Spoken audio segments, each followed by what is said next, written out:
To say you gotta know somebody, or know somebody to get somewhere these days. To say you know that's alright, yeah, that's alright. Cause you know that's alright with me. Yeah, you know that's alright, yeah, that's alright. Cause you know that's alright. In order to do this full time, you obviously have to free yourself of whatever responsibilities you have. And I have been out of my JOB for a very long time. I had one early on in my career. But what's the trick? I mean, obviously you're doing it because you need the income. So if you're going to be a buy and hold real estate investor and you're going to build up a portfolio of properties, you also have to make income for yourself. So one of the easiest ways to do that is wholesaling deals. And we do wholesales. We do wholesale properties. Typically what we do is we find so many deals that I'll find enough properties that I just don't want to buy them all. And the reasons have nothing to do with the property. It doesn't mean that anything's wrong with the property. In many cases, wholesaling deals, maybe because it's in a geographic area, it's too far away from where the nucleus of real estate deals are that I like to keep. Okay? So I already have stuff in Philadelphia, I got stuff in Delaware County, I got stuff in New Jersey, I'm in Bucks and Montgomery County.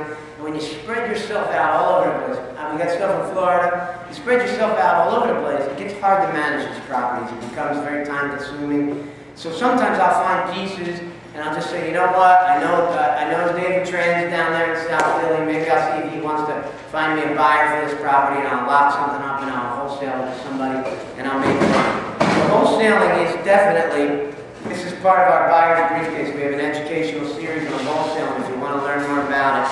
But basically, wholesaling is a way to make money. It is not real estate investing. It is not real estate investing.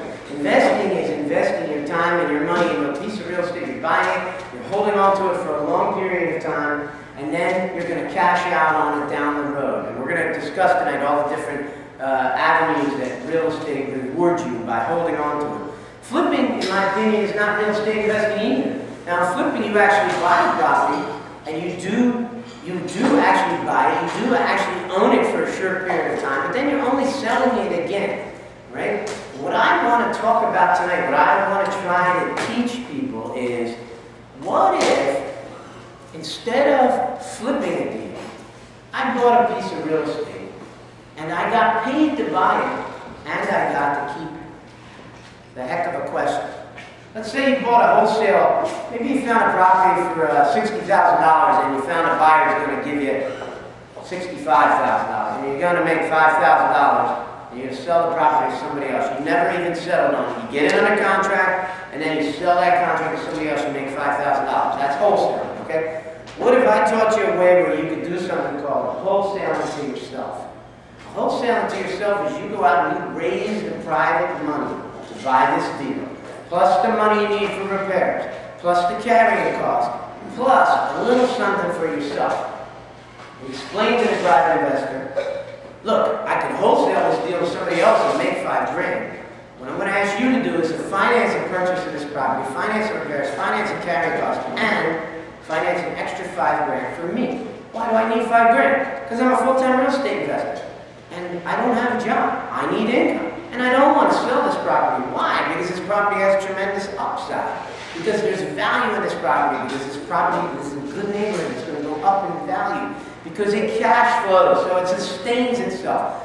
All of these reasons make a property like that make sense. And if it makes sense to you, it's going to make sense to your private investor. All right? And you need to know a little bit about the wholesale to yourself. There's some legalities to it. You need some certain contracts for it. And that's what this buyer's briefcase is all about. Wholesaling to yourself is one of the techniques that we have. For example, if I were to teach you wholesaling to yourself, you get an educational DVD. You get a workbook that comes with it. If you're a person who likes to read, you got a book to read. And then we also give you the folders that come with all the contracts for every technique that we teach. So you go right into the folder and you grab the contracts. I'm going to talk more tonight about how this package got developed, but I want to keep moving along, so we got a lot to cover tonight. Another way that you can buy properties and get paid to buy them. We have many of these ways. I'm quickly going to touch on them tonight because I want you to understand that they're real things. When we tell people that you can get paid to buy houses, a lot of people think that we're joking around. That can't happen, that can't happen. And I heard the same thing when I told people, how'd you like to buy a house with none of your own money? People said, you can't do that. You can't do that. Not only can you do it, I've done it so many times, it's actually boring. I want to get paid to buy houses, right? And you just apply some of these techniques repetitively enough and learn the techniques that you need. Learn exactly what it is. Have the contracts. Have the knowledge. You can do it, and you can do it almost all the time. We buy and get paid to buy houses so often, we don't even think about it anymore. And occasionally, we do a deal where we just get the house for free. And I'm actually disappointed. I mean, because we didn't get a check. So when you get to that point, you know you're getting somewhere, all right? One of the techniques that you can get paid to buy a house is you got to learn how to do the subject to technique, which is a technique where you buy a house, typical real estate deal. You buy a house, and you pay off whatever liens and encumbrances are on that house already. If you go to a bank and you get the money and the guy's got a mortgage, you pay off his mortgage at settlement, and you buy the house free and clear of all liens and encumbrances. But when you buy a house subject to, you're buying the house subject to the mortgage that may be in place on the house already. So they're going to leave the mortgage in place and you're going to buy the property with the mortgage in place already, okay? So you buy the house with dirty title. You buy the house with financing, right? So let's just suppose that you could do that. You found a deal and you did that and you had to come up with some money maybe for closing costs. Now, what are you going to do? How are you going to get paid on this thing? Well, one thing you can do is what we call rent-to-own, lease-to-own. I'm sure you've heard of that. What we like to call NROC. You go out and you find an individual who has money to put down on a house, but for whatever reason, they don't qualify for a mortgage at this time. Maybe they will soon. Maybe they've had some credit issues, or they went through a divorce, or they declared bankruptcy, or whatever the reason is. You find people like that all the time. Truth is, I would tell you, say you put up a house for sale with a realtor. The realtor puts it on the MLS. They're looking for people who have excellent credit, who can get money from the bank, and who have 20% down. That's a hard person to find in this day and age. Okay? What if you only needed to find a person who had the money? You're not necessarily overly concerned about their credit. You don't really care if they can get a loan from a bank right now. What if you were only looking for the person who had the money? That would be a hell of a lot easier to find. I'll tell you, in my experience, 4 times as many buyers out there with just the money than there is who can qualify for a bank. So you buy your house subject to, you take over someone else's financing, now instantly you own the house, all you do is pay a couple grand in closing costs. Now what you do is you advertise the property, rent to own, lease to own. And NROC stands for non-refundable option consideration. That is the down money that the person who is going to rent to own your property is going to give you. So you might find someone who, maybe it's a $150,000 house. Now typically for a house of that nature, I look for like a $15,000 down payment. It's a reasonable amount. It's only 10% of what the house is, right? That's a reasonable amount for anyone who has the money but can't get the mortgage right now. They might even have more than that. They might even have 30 grand available. So the non-refundable option consideration, you make a deal with them. You say, I'm going to rent you this house on a rent-to-own basis. They're going to pay you rent every month. And the down money that they give you, that's called the non-refundable option consideration. That money comes to you. You just reimburse yourself for the couple $1,000s you put up for the closing cost. Still own the property. They have a right to buy the property. Now, this is a technique I can't cover completely tonight, but I want to explain to you that this is another technique that's in our package here. Buying things subject to, okay, and doing rent-to-owns and lease-to-owns. You can get paid to buy houses that way. Here's another great way. Equity partnering. Put together a real estate deal, a great real estate deal. If you're in this business long enough and you're looking for real estate deals, they're not that hard to find. They come across my plate all the time. We're buying one at least once a month. We're buying in the house. So. But sometimes I need money. If the deal's really good and it needs some money to be put in, or maybe it needs some repairs or it needs this or that, I simply sell a piece of the deal to somebody else. It's called equity partnering. I find a private investor who's going to put money into the deal, and in exchange for putting money into the deal, I'm going to sell him a piece of the deal. I'm selling him a part of the equity. He becomes my partner on the deal, becomes my partner on the equity. These are all techniques that we want to share with you. These are ways to get paid to buy houses. I don't want to spend the whole night covering it tonight, because tonight's about quitting your job and moving to paradise. But it's important that you guys get a little taste of this so you understand what it is we're talking about. All right? So, in order to earn your living as a full-time real estate investor who does nothing but basically buy and hold houses, you have to learn how to get paid to buy houses. Otherwise, it doesn't work.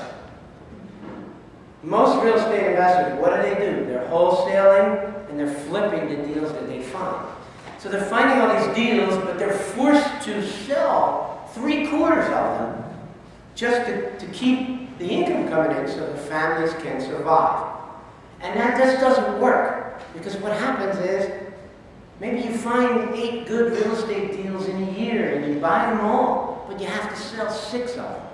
And so you're dumping 3/4 of the deals you're making to get short-term money so you can survive. And that's a struggle that most full-time real estate investors and most part-time real estate investors have. If they do try to become a full-time real estate investor, they struggle very much with that, right? Because they need the income, but they want to keep the property, but they can't do it because of their financial needs. And the key to knowing how to do this successfully full-time is simple. You gotta know how to get paid to buy houses. If you could keep them and get paid, problem solved. Problem solved. Okay? So, I mean, if you believe it's possible, start watching a web TV show, read my book, pick up the Buyer's Briefcase, keep coming to these meetings, and you're going to see it. You're going to hear it, you're going to see it. We do it all the time, all right? You got to be a buy and hold person if you want to build wealth. And you can't be dumping everything you're going to find for immediate cash, right? That doesn't work either. So the secret is you got to get paid to buy houses. Right, so everything that we buy, we try to buy it with the idea that we're going to buy and hold.